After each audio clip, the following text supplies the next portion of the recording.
দেশীয় পণ্য প্রদর্শন ও বিপণনের লক্ষ্যে বগুড়ায় মোহাম্মদ আলী হাসপাতাল সংলগ্ন মাঠে চলছে মাসব্যাপী তাঁত, বস্ত্র ও হস্তশিল্প প্রদর্শনী মেলা।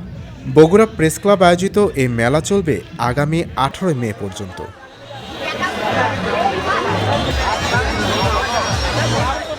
দেশীয় তাঁত শিল্প প্রসারিত করতেই আয়োজন করা হয় এ মেলা। উৎসব মুখর পরিবেশে পরিবার, পরিজন, প্রিয়জনকে নিয়ে ঘুরতে এসেছেন অনেকেই। ভালো লাগছে, কিন্তু অনেক বেশি ভিড় আর বড়। প্রাইস খুব একটা রিজনেবল না, মানে মার্কেটের তুলনায় এখানে একটু বেশি। মেলার পরিবেশ সুন্দর, ঘোরাফেরা করতেছি, পরিবারের সাথে আসছি, ভাইদের সাথে, সবকিছু মিলে ভালো। মেলাতে 60টি স্টল বসেছে। স্টলগুলোতে শোভা পাচ্ছে হরেক রকম পণ্যের।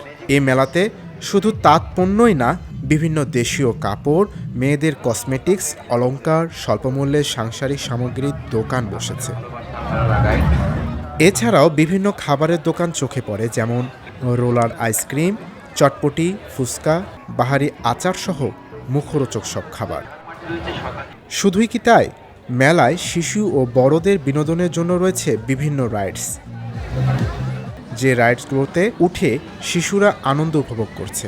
রাইডগুলোর মাঝে আছে নাগরদোলা, চরকি, নৌকা, ভূতের বাড়ি সহ নানা সংযোজন। মেলার অন্যতম আকর্ষণ ছিল বাইক রাইড শো।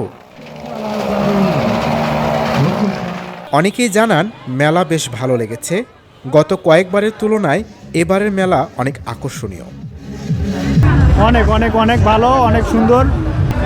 এখনো তো ঠিক করিনি কি কি নিব, একটু মেলা ঘুরি, দেখি কি কি নেওয়া যায়। বিক্রেতারা বলেন, ছুটির দিনে বেশি ভিড় হয় এবং বেচা বিক্রিও ভালো হয়। ছুটির দিনতে ভিড় হয় এবং ছুটির দিনে একটু ভালো সেল হয়।